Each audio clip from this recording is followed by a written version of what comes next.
Election అప్డేట్స్ను అందరికంటే ముందుగానే తెలుసుకోవాలంటే ఈరోజే ఆర్టీవీ లైవ్ యాప్ని మీ మొబైల్లో డౌన్లోడ్ చేసుకోండి.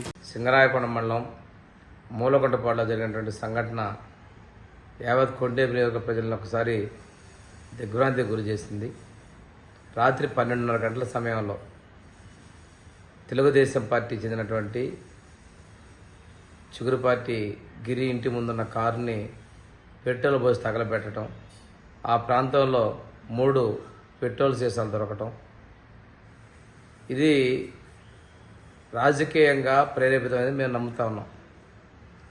గిరి మూలకొండపాడులో తన సొంత స్థలంలో ఎన్నికల కోసం పార్టీ కార్యాలయాన్ని అందించారు. ఆ రోజు కూడా ఎండిఓని పంపించి ఆఫీస్ ఇక్కడ తీసేమో ఒత్తిడి తీసుకొచ్చారు.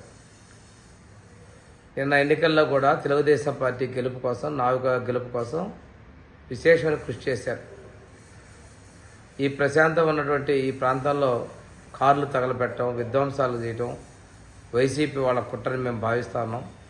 ఇక్కడ ఎంపీ, ఎమ్మెల్యే అభ్యర్థులైనటువంటి వలస పక్షులు వాళ్ళ ప్రాంతాల్లో హత్యలు, కిడ్నాప్లు చేసినటువంటి చరిత్రలు ఉన్నాయి.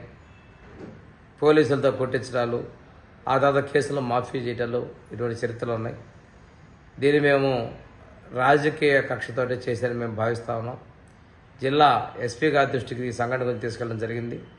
వారు ప్రత్యేక బృందాలను పంపించి విచారణ చేయిస్తూ ఉన్నారు. మేము కూడా ఒకటే చెప్తున్నాం, తెలుగుదేశం పార్టీ మొత్తం గిరికి అండగా ఉంటుందని. పోలీసులను కూడా నిష్పక్షపాతంగా విచారణ చేసి దోషులు పట్టుకోవాలని తెలియజేసుకుంటూ, కార్యకర్తలందరూ మనోధైర్యంతో ఉండండి. ఎప్పుడూ లేనటువంటి అలజడుల్ని కొత్తగా వచ్చిన వలస పక్షులు వాళ్ళదేముంది, వచ్చారు వెళ్ళారు, ఇట్లాంటి విధ్వంసాలు సృష్టిస్తున్నారు. ప్రజలందరూ సంయమనం పాటించాలని పిలుపునిస్తూ, ఇది దోషులు పట్టుకునేంత వరకు ఎంతోనైనా మేము పోరాటం చేస్తామని తెలియజేసుకుంటూ, ప్రజలు కూడా ధైర్యంగా ఉండాలి. మరిన్ని వీడియోస్ కోసం ఛానల్ ని సబ్స్క్రైబ్ చేయండి. లేటెస్ట్ అప్డేట్స్ కోసం వాట్సాప్ ఛానల్ ని ఫాలో చేయండి. అండ్ లింక్ డిస్క్రిప్షన్ లో ఉంది.